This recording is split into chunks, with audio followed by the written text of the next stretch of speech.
복음과 새 마음이란 제목으로 하나님 말씀 함께 나누도록 하겠습니다. 지난 시간에 저희가 살펴본 본문에서 예수님은 그 바리새인들로부터 죄인 취급을 받는 세리 마태를 부르시고 그와 함께 식사를 하십니다. 예수님께서 이 마태와 함께 식사하는 것을 보고 다른 세리와 죄인들도 용기를 얻어서 예수님 앞으로 나아갈 수 있게 됩니다. 그리고 그들도 예수님으로 인해 회복을 경험하게 됩니다. 그런데 이때 바리새인들은 우리 예수님께서 부정한 죄인들과 함께 하심으로 구약 율법, 특별히 레위기가 지시하고 있는 정결 규례를 어겼음을 지적합니다. 예수님은 문자적인 율법을 지키기 위해서 정작 이웃을 사랑하라는 이 율법의 근본 정신을 이해하지 못하는 이 바리새인들을 향해서 하나님은 제사가 아니라 긍휼을 원하시는 분이심을 말씀하시며 그들을 비판하십니다. 근데 이때에 세례 요한의 제자들이 예수님을 찾아옵니다.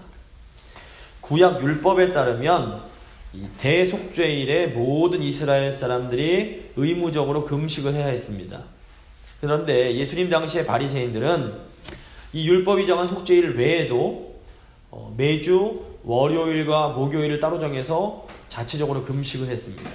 마가복음을 보시면 예수님께서 이 세리와 죄인들과 식사하시던 때가 이 주간 금식하는 날이었습니다. 마가복음 2장 18절입니다. 요한의 제자들과 바리새인들이 금식하고 있는지라 사람들이 예수께 와서 말하되 요한의 제자들과 바리새인들의 제자들은 금식하는데 어찌하여 당신의 제자들은 금식하지 아니하나이까. 이 바리새인들이 보기에 예수님은 이 금식의 날에 죄인들과 접촉을 금해야 하는 이 정결법뿐 아니라 장로들이 만들어 놓은 이 금식의 규례도 함께 깨트리고 계셨던 것입니다. 세례 요한의 제자들은 이렇게 구약의 율법과 또 장로들의 유전인 규례를 어기는 예수님의 제자들을 보면서 이해할 수가 없었습니다. 예수님은 이런 요한의 제자들에게 예수님께서 이 땅에 오심으로 새로운 시대가 임했으며 이 새 시대를 맞이하려면 새로운 마음이 필요하다는 것을 가르쳐 주십니다. 오늘 본문은 세 부분으로 나눠서 오늘 본문을 설명드리겠습니다. 첫 번째, 요한의 제자들의 한계. 두 번째, 새로운 시대. 세 번째, 새로운 마음입니다. 먼저 요한의 제자들의 한계입니다. 14절 말씀입니다. 그때의 요한의 제자들이 예수께 나와 이르되 우리와 바리새인들은 금식하는데 어찌하여 당신의 제자들은 금식하지 아니하나이까. 세례 요한의 제자들이 예수님을 찾아와서 왜 예수님의 제자들은 금식하지 않는지를 묻습니다. 먼저 우리가 기억해야 할 것은 예수님께서 금식에 반대하시지 않았다는 것입니다. 예수님 자신이 공생이 시작하시기 전에 40일 동안 금식을 하십니다. 이 금식과 같은 율법 자체가 나쁜 것이 결코 아닙니다. 복음서를 보시면 예수님은 율법을 폐하기 위해서 오신 것이 아니라 도리어 완전하게 하기 위해서 오셨습니다. 이 유대인들이 속죄일 외에도 이 금식이라는 규례를 만들었던 이유가 있습니다. 금식은 이스라엘 민족에게 일어났던 모든 가슴 아픈 사건을 잊지 않고 기억하기 위한 하나의 방법이었습니다. 이스라엘 사람들에게 기억이 굉장히 중요합니다. 그래서 신명기에 보셔도 기억하라 기억하라 이런 말이 많이 나옵니다. 실제로 이스라엘의 절기들은 애굽 시절 그 노예로 고통받던 시절의 고난과 출애굽이라는 구원 사건을 기억하려는 그런 의미가 매우 강합니다. 더욱이 이스라엘은 솔로몬이 지은 예루살렘 성전이 바벨론의 침략에 의해서 파괴되는 치욕스러운 역사를 경험합니다. 그래서 포로에서 돌아온 유대인들은 그 치욕의 역사를 잊지 않고 기억하기를 원했습니다. 유대인들은 이 금식을 통해서 자신들이 불순종함으로 경험해야 했던 그 치욕과 고통을 기억하면서 다시는 똑같은 실수를 반복하지 않겠다고 마음을 꽉 붙잡으려고 했습니다. 유대교 장로들이 율법이 요구하는 금식 이외에도 일주일에 2번씩 하는 금식을 새롭게 만들어낸 이유가 바로 이 때문이었습니다. 이처럼 유대인들의 금식은 사실 굉장히 좋은 의도에서 시작이 되었습니다. 그런데 시간이 지나면서 이 금식뿐 아니라 율법을 지키는 목적이 변질되는 일이 벌어집니다. 누가복음 12장을 보시면 예수님 당시의 바리새인들의 기도가 소개가 됩니다. 누가복음 18장 11절 12절 말씀입니다. 바리새인은 서서 따로 기도하여 이르되 하나님이여 나는 다른 사람들 곧 토색, 불의, 간음을 하는 자들과 같지 아니하고 이 세리와도 같지 아니함을 감사하나이다. 나는 일해에 2번씩 금식하고 또 소득의 11조를 드리나이다. 이 바리새인은 자신을 율법을 지키지 않는 다른 죄인들이나 세리들과 비교합니다. 그러면서 나는 율법도 잘 지키고 금식도 일주일에 2번씩 하고 11조도 드리고 있다라고 강조를 하고 있습니다. 이 금식이나 율법의 본래 목적은 하나님과 이웃을 더 온전히 사랑하고 섬기는 것입니다. 그런데 시간이 지나면서 이 금식과 율법의 목적이 변질되어 버렸습니다. 바리새인들은 이 율법을 지키는 것을 자신들을 의롭게 여기는 수단으로 사용했습니다. 율법을 잘 지키지 못하는 사람들과 율법 지키는 자신을 비교하면서 나는 저런 인간들과 차원이 달라 라고 말하면서 스스로를 의롭게 여겼던 것입니다. 예수님이 이런 바리새인의 태도로는 하나님의 긍휼을 얻지 못함을 분명하게 말씀하십니다. 그런데 오늘 본문에 나오는 세례 요한의 제자들은 이런 바리새인들과는 분명히 달랐습니다. 요한의 제자들은 메시아를 간절히 기다리던 사람들이었습니다. 이 베드로의 형제 안드레도 본래는 세례 요한의 제자였습니다. 요한복음 1장을 보시면 안드레가 세례 요한과 함께 했는데 예수님이 나타나십니다. 이때 요한이 보라 하나님의 어린 양이로다 라고 예수님을 향해서 말을 합니다. 안드레가 이 세례 요한의 말을 듣고 예수님을 따라가게 됩니다. 그리고 자신의 형 시몬 즉 베드로에게 내가 메시아를 만났어 라고 하면서 베드로를 예수님께 데려옵니다. 그리고 이때 예수님께서 이 시몬에게 게바 즉 이제 그리스어로 하면 베드로 반석이라는 뜻을 가진 이 이름을 지어주십니다. 그러므로 안드레와 베드로가 예수님을 따르는 예수님의 제자가 될 수 있었던 것은 사실 세례 요한의 역할이 매우 컸습니다. 세례 요한의 제자들도 분명히 하나님을 사랑하는 사람들이었습니다. 특히 이 세례 요한은 처음부터 예수님이 하나님의 아들이심을 증언합니다. 안드레처럼 세례 요한의 이 말을 듣고 즉시 예수님을 따랐던 제자들이 있었던 반면 어떤 제자들은 끝까지 세례 요한의 곁을 지킵니다. 이것은 그들이 세례 요한과 함께 이루어야 할 어떤 사명이 있었기 때문입니다. 요한의 제자들이 자신들의 스승인 세례 요한과 함께 완수해야 할 사명은 메시아, 즉 그리스도가 오심으로 시작될 새로운 시대를 준비하는 것이었습니다. 요한복음 3장을 보시면 처음에 세례 요한이 나타났을 때 이 사람들이 요한에게 세례를 받기 위해서 막 몰려듭니다. 그런데 이제 요한복음 3장 보시면 예수님이 등장하시고 나서는 세례 요한에게 몰렸던 사람들이 다 이제는 예수님께로 몰려가게 됩니다. 이때 요한의 제자들이 스승인 세례 요한을 향해서 선생님께 세례받던 사람들이 이제는 다 예수에게로 가고 있습니다 라고 말을 합니다. 이때 세례 요한이 아주 중요한 고백을 합니다. 요한복음 3장 27절 28절입니다. 요한이 대답하여 이르되 만일 하늘에서 주신 바 아니면 사람이 아무것도 받을 수 없느니라. 내가 말한 바 나는 그리스도가 아니요 그의 앞에 보내심을 받은 자라고 한 것을 증언할 자는 너희니라. 사람들로 봤던 모든 관심이 예수님께로 향하기 시작할 때 세례 요한은 조금도 그 일에 속상해하지 않습니다. 세례 요한은 자신은 그리스도가 아니며 그분의 앞에 보내심을 받은 자에 불과하다라고 고백을 합니다. 세례요한은 자신의 부르심과 역할이 무엇인지 정확하게 알고 있던 사람입니다. 또 세례요한은 자신의 부르심뿐 아니라 자기 제자들의 사명에 대해서도 분명하게 가르칩니다. 요한의 제자들의 사명은 세례요한이 그리스도가 아니요 그리스도를 준비하기 위해서 앞서 보냄받은 사람임을 증언하는 것이었습니다. 그런데 이 세례요한이 헤롯 왕의 잘못을 비난하다가 옥에 갇히게 됩니다. 스승이 감옥에 갇혀있는 상황에서 이 세례요한의 제자들이 할 수 있는 일은 바리새인들처럼 금식하며 메시아가 시작하실 새로운 시대를 기다리는 것뿐이었습니다. 세례요한의 제자들은 메시아가 오시기만 하면 이 못된 헤롯 왕이나 로마 총독 같은 악한 권세들을 다 뒤집어 엎으시고 새롭게 이 시대를 펼쳐가실 것을 기대했습니다. 그런데 정작 세례요한이 저분이 그리스도라고 지칭했던 예수님은 요한의 제자들이 기대했던 것처럼 그렇게 과격하게 행동하지 않으셨습니다. 예수님은 도리어 금식하는 날에 금식은 하지 않으시고 제자들과 함께 세리와 죄인들과 어울려서 식사를 하고 계셨습니다.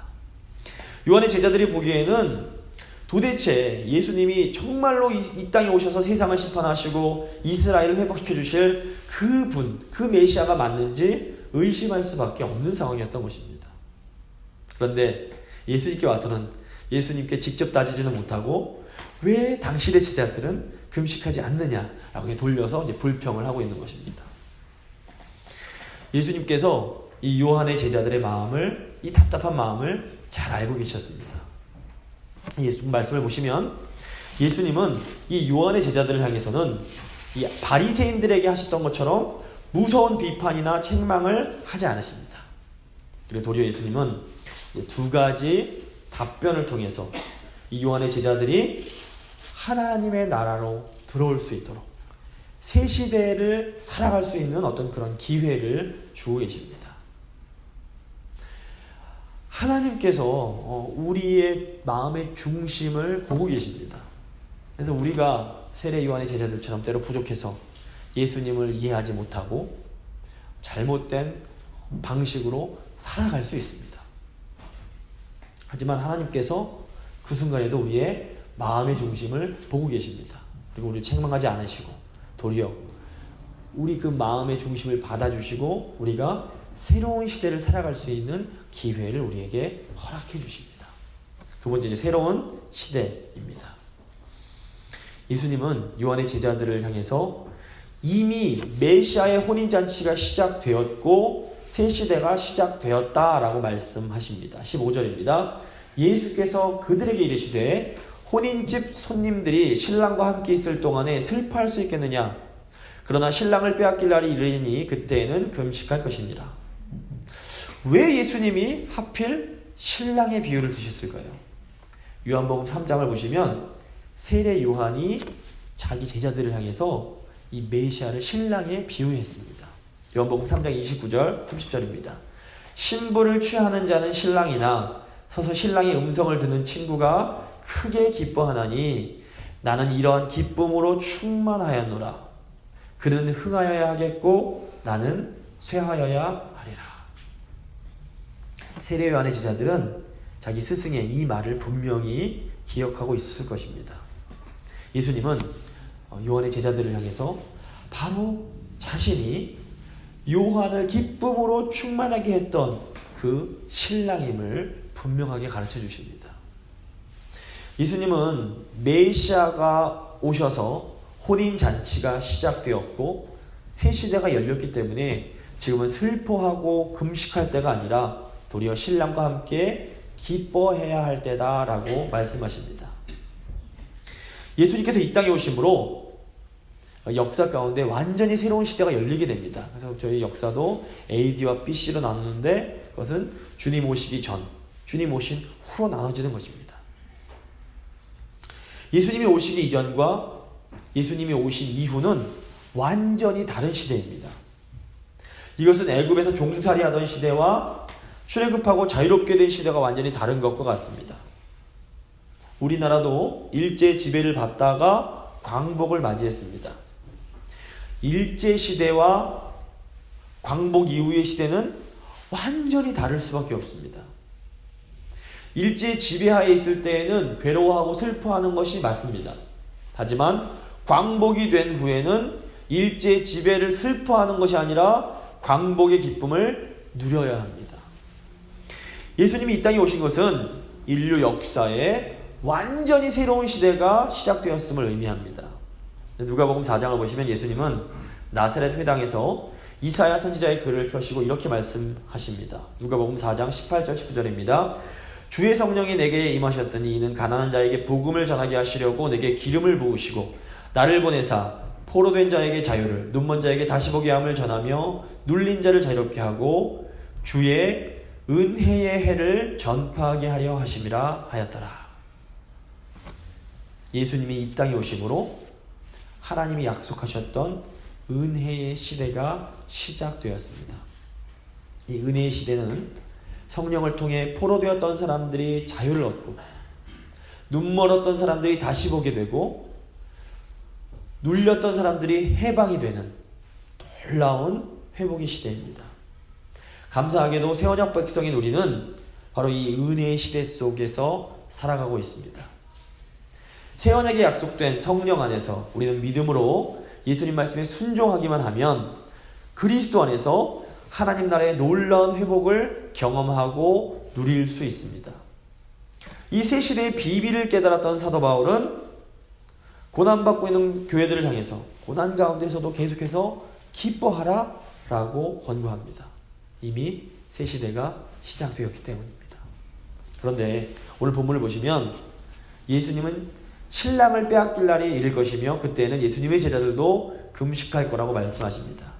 이 말씀은 곧 있게 될 십자가 죽음에 대한 분명한 암시였습니다. 그런데 아시다시피 예수님은 죽고 돌아가신 지 3일 만에 영광 가운데 부활하셨습니다. 그렇다면 이제 우리는 더 이상 슬퍼하거나 금식하지 않아도 되는 것일까요? 그렇지는 않습니다. 새로운 시대요, 은혜의 해를 살아가는 우리에게도 때로 이 금식의 삶이, 슬픔의 삶이 요구됩니다. 신약의 교회는 예수님의 초림과 예수님의 재림 사이 그 시대를 살아가고 있습니다. 주님의 초림과 이 재림의 사이를 살아가다 보면 우리는 이중적인 현실을 직면하게 됩니다. 예수님께서 오심으로, 그러니까 예수님의 초림으로 새 시대가 열리고 성령이 임하고 우리에게는 놀라운 기쁨과 평안이 주어졌습니다. 그래서 우리는 지금 하나님의 은혜 안에서 하나님께서 주시는 생명과 기쁨과 안식을 누릴 수 있습니다. 하지만 동시에 우리에게는 예수님의 다시 오심을 기다려야 하는 분명한 과제가 있습니다. 아직 이 세상은 완전히 회복되지 못했으며 이 땅에는 우리가 감당하기 힘든 고통과 어려움들이 여전히 존재합니다. 하나님을 분명히 사랑하지만 여전히 우리에게는 이해할 수 없는 고난들이 남아 있습니다. 우리가 살아가는 신약시대는 분명히 구약시대와는 다릅니다. 예수님께서 오심으로 우리는 이미 완전히 새로운 시대를 살아가고 있습니다. 하지만 하나님 나라의 구원의 역사는 아직 다 완성되지 못했습니다.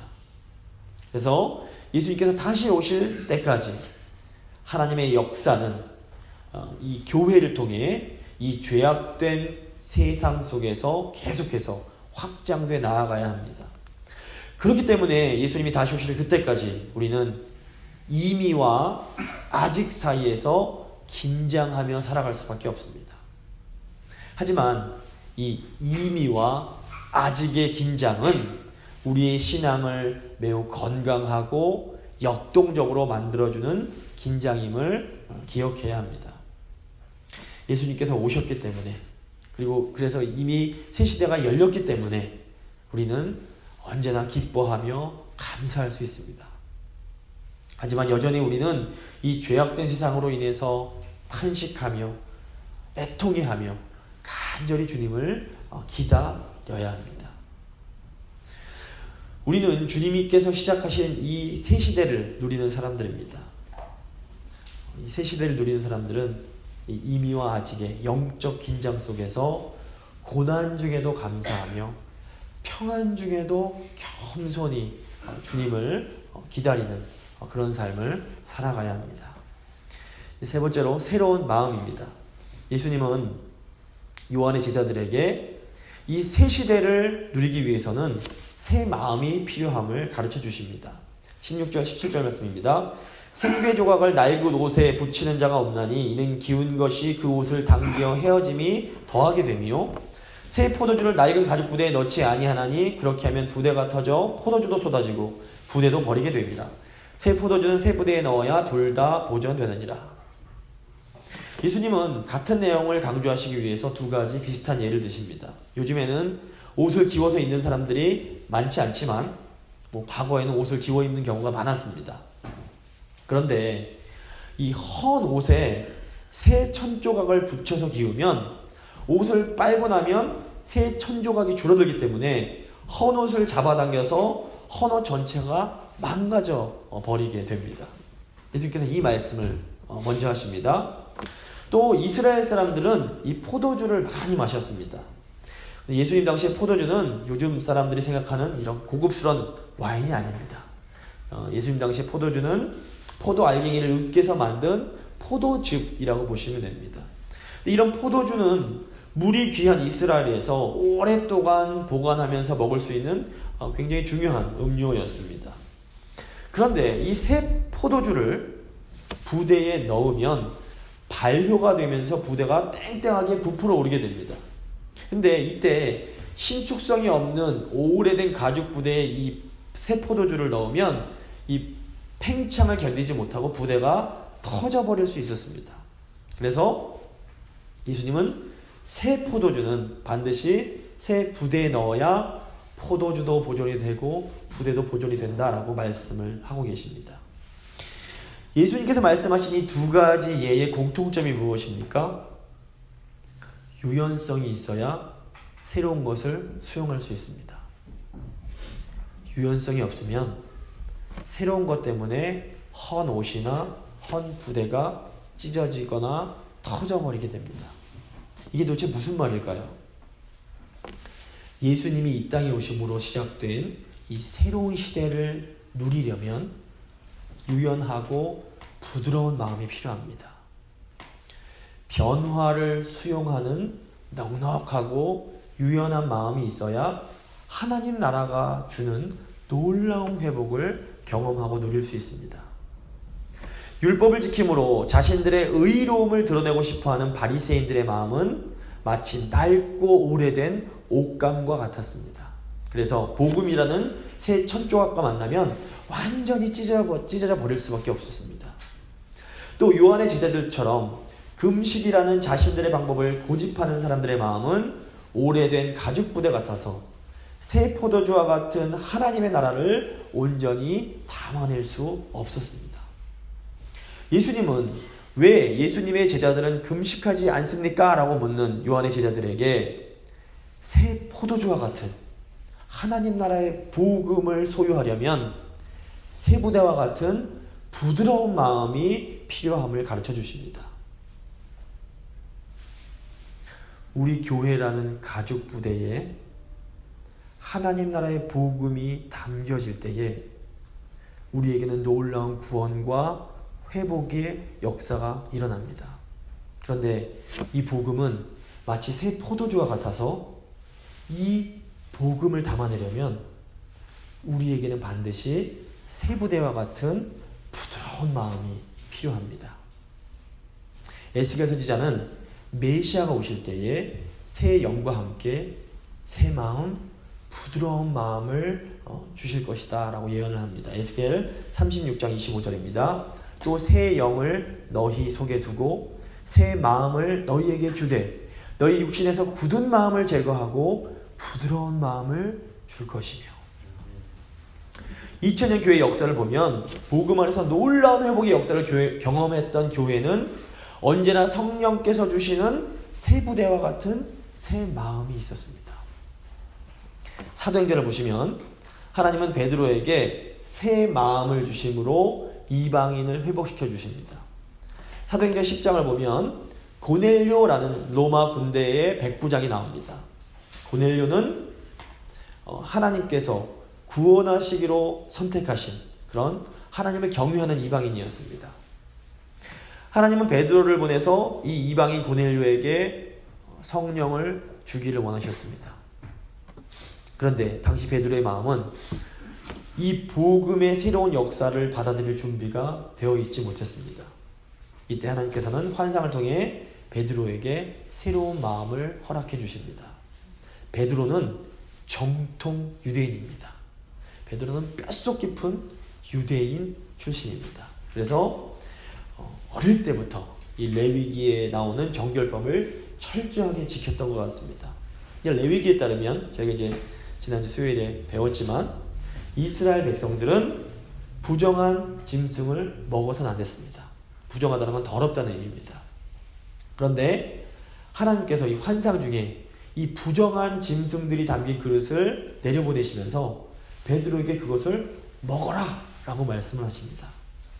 베드로는 자신이 레위기 정결법에 위반되는 속되고 부정한 짐승을 단 한 번도 먹은 적이 없다고 하면서 아주 완강하게 하나님의 말씀을 거부합니다.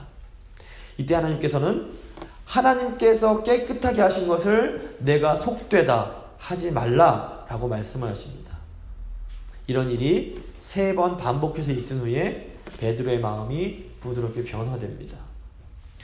베드로는 이 변화된 마음으로 유대인들이 속되고 부정하다라고 여겼던 이방인 고넬료의 집을 찾아가게 됩니다. 그리고 그들에게 예수 그리스도의 사역과 십자가, 대속과 부활에 관한 영광스러운 복음을 전파합니다. 베드로가 전했던 이 복음을 들은 사람들에게 그러자 성령이 임하고 그들에게 하나님께서 주시는 생명이 임하게 됩니다. 또 18세기 침체되어 가던 영국 교회를 회복시키시기 위해서 하나님은 존 웨슬리라는 사람에게도 새 마음을 허락해 주십니다. 많은 학자들은 이 영국에서 프랑스 혁명이나 공산당, 러시아 그 혁명 같은 피해 혁명이 발생하지 않은 것은 웨슬리가 일으켰던 영적 부흥의 영향이 크다라고 말을 하곤 합니다. 실제로 웨슬리의 사역을 통해서 수많은 영국 사람들이 회심을 경험합니다. 이때 부자들은 인색했던 자기들의 주머니를 열어서 가난한 사람들을 돕기 시작합니다. 또 빈민들은 회개를 통해 악한 습관을 내버리고 새로운 삶을 살기로 결단하는 일들이 일어납니다. 그런데 웨슬리가 이렇게 영국 사회 전체에 큰 영향을 줄 수 있었던 것은 웨슬리가 5개 집회를 통해서 사람들에게 복음을 전했기 때문입니다. 그런데 저희가 다 지난 시간에 배웠지만 웨슬리는 본래 성공의 사제 출신으로 굉장히 보수적인 사람입니다. 그래서 예배당 건물 밖에서 예배드리는 것은 굉장히 불경건한 행위로 생각하며 거부했습니다. 그런데 결국 웨슬리는 복음을 필요로 하는 사람들을 위해서 자신의 그 고정관념을 포기하고 예배당 밖으로 나가 사람들을 향해 복음을 선포하기 시작합니다. 이로 인해 설교를 들어보지 못했던 영국의 수많은 가난한 사람들이 웨슬리가 선포하는 복음을 듣고 회개하고 거듭남을 체험했고 이로 인해 영국 사회에 놀라운 부흥이 임하게 됩니다. 만약에 웨슬리가 끝까지 변화를 거부하며 나는 예배당 안에서만 설교하겠어 라고 고집했다면 하나님께서 영국 사회에 주시려 했던 그 위대한 부흥과 회복을 온전히 경험하지 못했을지도 모르겠습니다. 이 복음은 복음을 받아들이는 사람과 사회의 삶에 놀라운 회복을 일으키는 아주 강력한 힘이 있습니다. 그런데 복음은 마치 새 포도주와 같아서 이 복음을 받아들이려면 새 부대와 같은 새 마음이 필요합니다. 이 새 마음은 변화를 기꺼이 받아들일 수 있는 넉넉한 마음입니다. 유연한 마음입니다. 우리가 복음 안에서 하나님께서 우리에게 주시려는 이 회복을 경험하기 원한다면 우리에게도 이 새 부대와 같은 새 마음이 필요합니다. 말씀을 마무리 짓도록 하겠습니다. 요한의 제자들도 하나님을 사랑하며 메시아를 기다리던 사람들입니다. 하지만 요한의 제자들은 새 시대에 대해서 잘 이해하지 못했습니다. 하지만 예수님은 그들의 마음 중심을 보시고 그들을 질책하거나 꾸중하지 않으시고 도리어 그들에게 새로운 시대를 살아갈 수 있는 기회를 허락해 주십니다. 이 하나님께서 우리의 마음 중심도 바라보고 계시며 우리의 과거의 잘못이나 우리의 부족을 질책하지 않으시고 우리에게 새로운 삶을 살아갈 수 있는 기회를 허락해 주십니다. 예수님은 새 시대를 가지고 오셨습니다. 우리는 예수님께서 가져오신 새 시대를 살아가고 있습니다. 우리는 성령 안에서 언제나 항상 기뻐하고 감사할 수 있습니다. 하지만 우리는 동시에 이 땅에 다시 오실 예수님을 기다려야 합니다. 이 두 가지 긴장이 우리를 괴롭히는 것이 아니라 도리어 우리를 더 건강하게 만들어줍니다. 고난 가운데도 기뻐하고 감사할 수 있고 평안한 가운데도 교만해지지 않고 겸손하게 주님을 바라보게 만들어줍니다. 복음은 모든 것을 변화시키는 놀라운 능력이 있습니다. 이 복음은 마치 새 포도주와 같아서 이 복음을 담으려면 우리 마음이 새 부대와 같아져야 합니다. 새 마음이 필요합니다. 부드럽고 변화를 수용하는 유연한 마음이 필요합니다. 근데 이것은 오직 성령의 능력으로 가능합니다. 시간 하나님 저에게 성령으로 충만하게 해주셔서 새 언약에 약속된 그 놀라운 그런 부드러운 마음, 새 마음을 저에게 허락해 주시옵소서. 그래서 저희가 이 복음을 기쁨으로 받아들여서 주께서 주시려는 그 놀라운 회복을 온전히 경험할 수 있도록 주여 도와주시옵소서. 한번 같이 기도하도록 하겠습니다. 하나님의 그 크신 은혜에 감사를 드립니다. 하나님은 언제나 저희의 연약함이 아니라 저희의 부족함이 아니라 제 마음의 중심을 지켜봐 주시고 그 중심을 기쁘게 받아주십니다. 하나님, 저희 재건교회 어른들이 하나님을 얼마나 뜨겁게 사랑하는지 주께서 아실 줄 믿습니다.